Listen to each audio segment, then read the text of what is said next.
मित्रों, आज के वीडियो में आपको दो महत्वपूर्ण ज्ञान मिलेगा। पहला ज्ञान है भगवान महात्मा बुद्ध का उपदेश। उसके बाद जानेंगे स्वास्थ्य से संबंधित बहुत ही महत्वपूर्ण जानकारी, जैसा आपने थंबनेल पर देखा है।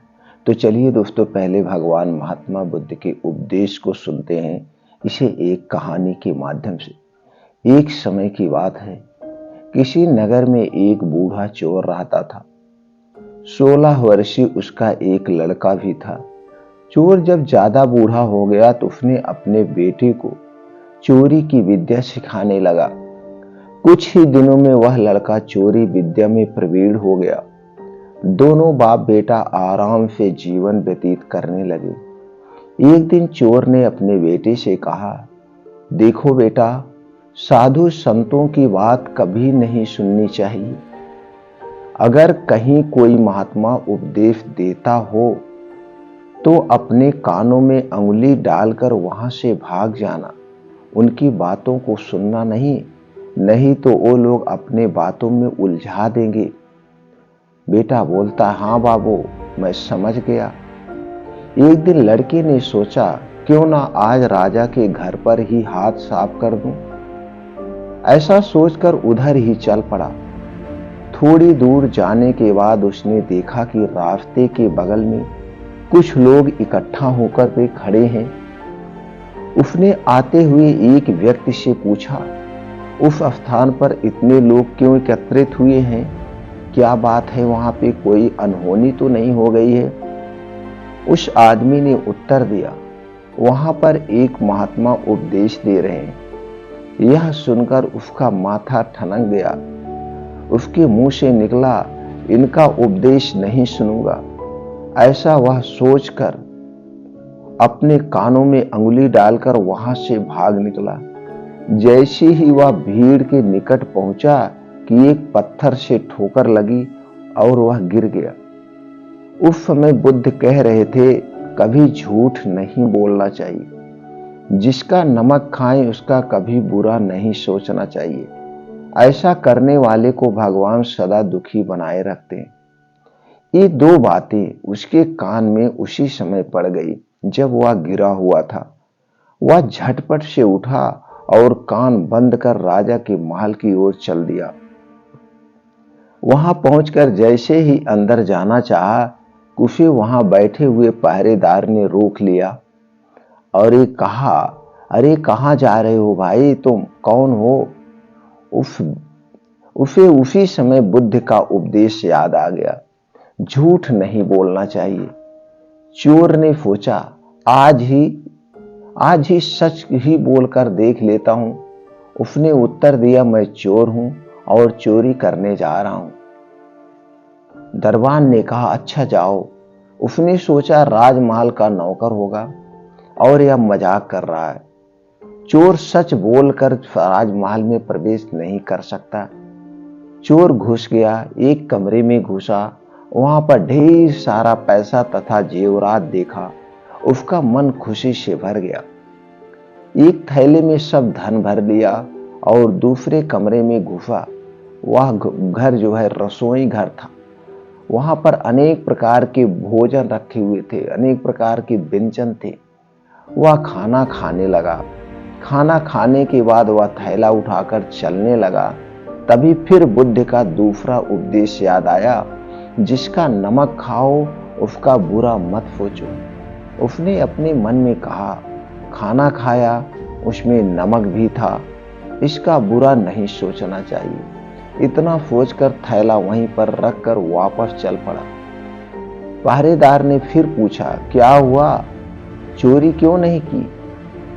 फिर वह लड़का बोलता है, देखिए, जिसका नमक खाया है उसका बुरा नहीं सोचना चाहिए।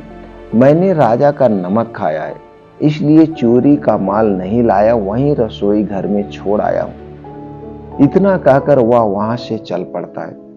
उधर रसोइये ने शोर मचाया, पकड़ो पकड़ो, चोर भागा जा रहा है।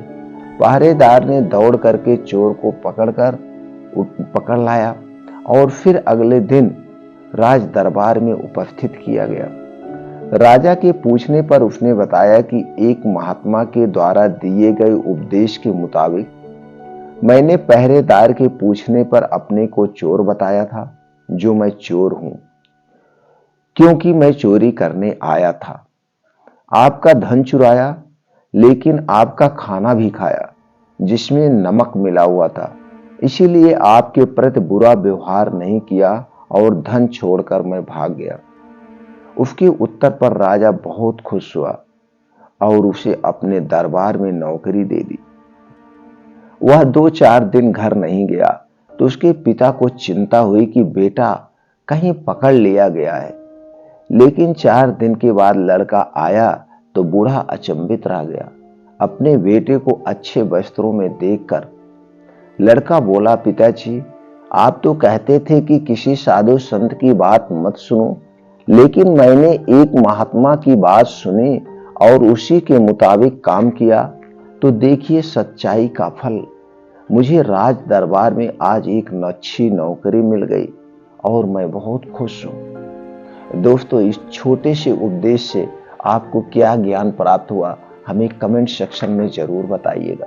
चलिए मित्रों, आप जानते हैं स्वास्थ्य से संबंधित तो बहुत ही महत्वपूर्ण जानकारी। जैसे सभी मित्र जानते हैं, हम लोगों का शरीर 5 तत्वों से बना हुआ है। जब किसी भी पोषक तत्व की कमी हो जाती है शरीर में, तो उस पोषक तत्व की कमी की वजह से हमारे शरीर में विकार उत्पन्न होता है। जैसे अगर कैल्शियम, विटामिन डी की कमी हो गई तो हमारे शरीर की हड्डियां कमजोर हो जाती हैं और हमारे शरीर का विकास रुक जाता है। तो हम डॉक्टर के पास जाते हैं, तो डॉक्टर क्या करता है? तो डॉक्टर कैल्शियम और विटामिन डी का सप्लीमेंट्री देता है, कैप्सूल रूप में, टैबलेट रूप में या सिरप रूप में। फिर जब हम उसका सेवन करते हैं तो धीरे धीरे कैल्शियम और विटामिन डी की पूर्ति हो जाती है, हमारा शरीर स्वस्थ व निरोग हो जाता है। तो दोस्तों, हमें अगर स्वस्थ व निरोग रहना है तो जो हमारी डेली की डाइट होती है, उस डाइट में सभी प्रकार के प्रोटीन्स, विटामिन पाए जाने चाहिए।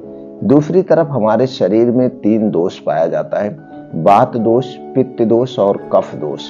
जब हमारे शरीर का वात, पित्त, कफ ये तीनों बढ़ जाता है, जितना रहना चाहिए लेवल में रहना चाहिए, जब उससे बढ़ जाता है तो हमारे शरीर में विकार उत्पन्न होता है। तो अगर हमारे शरीर का वात रोग बढ़ गया तो 50 से 60% बीमारी होती है।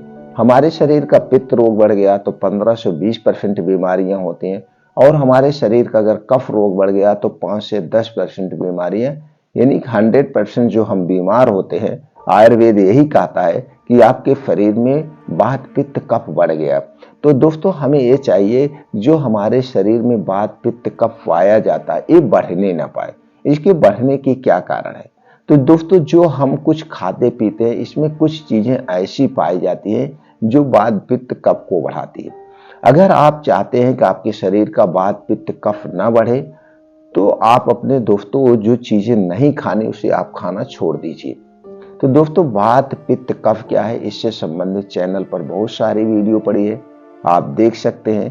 क्या खाना है, क्या नहीं खाना है, दोस्तों उसको आप छोड़ सकते हैं। और दूसरी तरफ दोस्तों, हमें कुछ ऐसे नियम है, कुछ ऐसी दिनचर्या है, उसे हमें पालन करना चाहिए, उसे हमें अपनाना चाहिए। क्योंकि ये जो हमारा शरीर है, ये हमारा शरीर दोस्तों प्रकृति से बना है, प्रकृति से बना है। तो हमें प्रकृति के हिसाब से अपने आप को ढालना होगा। जैसे प्रकृति के नियमों का पालन, कब हमें खाना है, कब सोना है, और प्रकृति के दोस्तों खाना खाने के नियम क्या है, पानी पीने के नियम क्या है, ये कुछ चीजें हमें फॉलो करना पड़ेगा। इसके साथ साथ दोस्तों, हमें अपने डेली रूटीन में योगा, प्राणायाम, मेडिटेशन करना पड़ेगा। इससे हमारा शरीर स्वस्थ फुर्त रहता है। तो दोस्तों, अगर इन नियमों का आप पालन कर रहे हैं तो आपके शरीर में कभी कोई विकार नहीं होगा। शरीर बीमार होना, स्वस्थ होना, ये हमारे अपने हाथ में। हम चाहें तो कभी ना बीमार हो, हम चाहें तो हमेशा बीमार बने रहें। तो दोस्तों, हमारा शरीर स्वस्थ रहे, हमारा शरीर बीमार रहे, ये हमारे अपने हाथ।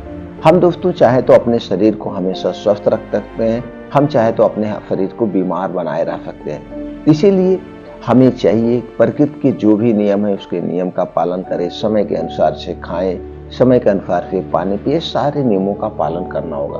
तो दोस्तों, हम आपको आज जो चटनी के बारे में, जैसे आपने थंबनेल में देखा है, जी हाँ दोस्तों, कुछ ऐसी चीजें बताएंगे जिन चीजों में सभी प्रकार के प्रोटीन, विटामिन पाए जाते हैं और उसमें चटनी को अगर हम डेली रूटीन में शामिल करते हैं तो हमारे शरीर के सभी पोषक तत्वों की पूर्ति भी करेगा।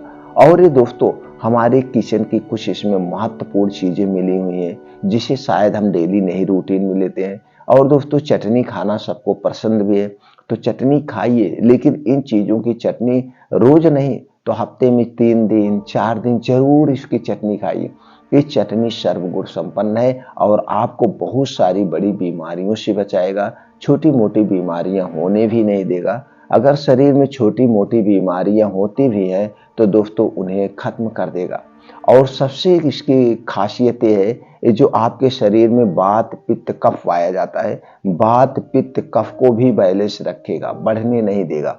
तो दोस्तों चलिए जानते हैं किन किन चीजों से चटनी बनेगी और हमें चटनी में कितनी मात्रा में डालना चाहिए, कब खाना चाहिए और इसके फायदे क्या है। ये सारी चीजें आप लोगों से शेयर करेंगे। तो चलिए पहले जाते हैं जिन चीजों से चटनी बनेगी उसमें कौन कौन से प्रोटीन्स विटामिन पाए जाते हैं, फिर जानेंगे फायदा और उसके बाद जानेंगे चटनी बनाने का तरीका और खाने का समय। तो दोस्तों पहली चीज जो चटनी बनाने में प्रयोग होगी वो है आंवला। तो देखते हैं आंवला में क्या क्या पाया जाता है। दोस्तों आंवले में vitamin C, calcium, antioxidant, iron, potassium, flavonoid, fibre, zinc, protein, vitamin A, vitamin B, vitamin C, vitamin E, phosphorus जैसे छोटे मोटे और प्रोटीन्स विटामिन पाए जाते हैं। दूसरी चीज है दोस्तों धनिया की हरी पत्ते। इसमें पाया जाता है quercetin, tocopherols, antioxidant, magnesium, calcium, vitamin A, vitamin C, vitamin K, potassium, वसा, fibre, protein, carbohydrate, iron, carotene जैसे तत्व पाए जाते हैं। अगली चीज है वो है दोस्तों पुदीना। पुदीना में vitamin A, vitamin C, vitamin E, potassium, iron, calcium, antioxidant, antiviral, antimicrobial, thiamine, carbohydrate जैसे तत्व पाए जाते हैं। अगली चीज है वो है दोस्तों लहसुन। लहसुन में पाया जाता है allicin, phosphorus, zinc, potassium, magnesium, vitamin C, vitamin K, folate, niacin, thiamine, antioxidant, anti inflammatory, antibiotics, antiviral जैसे छोटे मोटे और प्रोटीन विटामिन पाए जाते हैं। अगली चीज है वो दोस्तों है करी का पत्ता। करी के पत्ते में पाया जाता है copper, mineral, calcium, phosphorus, fibre, carbohydrate, vitamin C, vitamin A, vitamin K, magnesium, iron, antioxidant जैसे छोटे मोटे बहुत सारे तत्व पाए जाते हैं।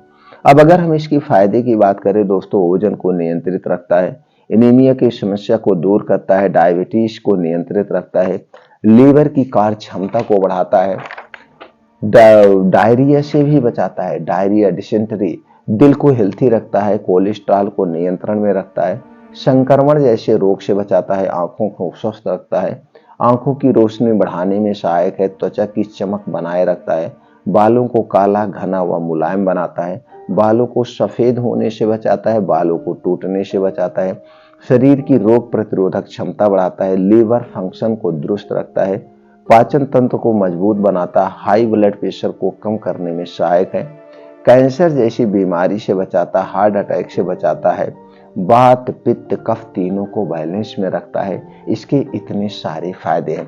अब दोस्तों हम यहाँ पे ये जानते हैं इस चटनी को कैसे बनाना है, कितनी मात्रा लेना है। दोस्तों आपको लेना है, एक बार जो चटनी खाना है उसके लिए ये बनाया जा रहा है। आपको लेना है एक आंवला 1 पीस लेना है, हरी धनिया की पत्ती लेना है 1 चम्मच कटी हुई, पुदीना की 10 पत्ती आप ले लेना, लहसुन की 3 से 4 कली, करी का पत्ता दोस्तों आता है उसका लेना है 5 पत्ती, हरी मिर्च आप अपने स्वाद अनुसार कितना तीखा खाना पसंद करते हैं उस हिसाब से डाल सकते हैं, काला नमक अपने स्वाद के अनुसार डाल सकते हैं। ये दोस्तों चटनी बन के रेडी हो गई। इस चटनी को आप अपने खाने के साथ ले सकते हैं या चना चबा रहे हैं भुना हुआ उसके साथ ले सकते हैं। चटनी से किसी भी तरह से आप कोई चटनी ले सकते हैं। ये चटनी दोस्तों एक बार की है, ऐसे 2 बार दिन में इस चटनी का प्रयोग करेंगे तो आपको अच्छे परिणाम मिलेंगे, आपके स्वाद भी बढ़ेगा, उसके साथ साथ आपके शरीर की सुरक्षा भी होगी। तो दोस्तों ये कुछ होती हैं छोटी छोटी सावधानियां, छोटी छोटी चीजें जो हमें अपने डाइट में शामिल करना चाहिए, जिससे हम हमेशा स्वस्थ व निरोग बने रहेंगे दोस्तों। दोस्तों ये जानकारी ज़्यादा से ज़्यादा मित्रों तक शेयर करें। सब लोग इस जानकारी को अपनाएं, अपने शरीर को स्वस्थ व निरोग बनाएं। और दोस्तों जाते जाते समय एक बात जरूर शेयर करेंगे और सब लोग इसका पालन करना चाहिए। रोज सुबह हमें 5 बजे से 7 बजे 5 से 7 का 2 घंटे का समय अपने डेली रूटीन में आप अपने शरीर के लिए इसे फिक्स कर दीजिए। इस 2 घंटे में आपका योगा होगा, प्राणायाम, मेडिटेशन जरूर करिए। आप दोस्तों पूरी जिंदगी तक स्वस्थ व निरोग बने रहेंगे। फिर मिलते हैं अगले वीडियो में नई जानकारी के साथ मित्रों।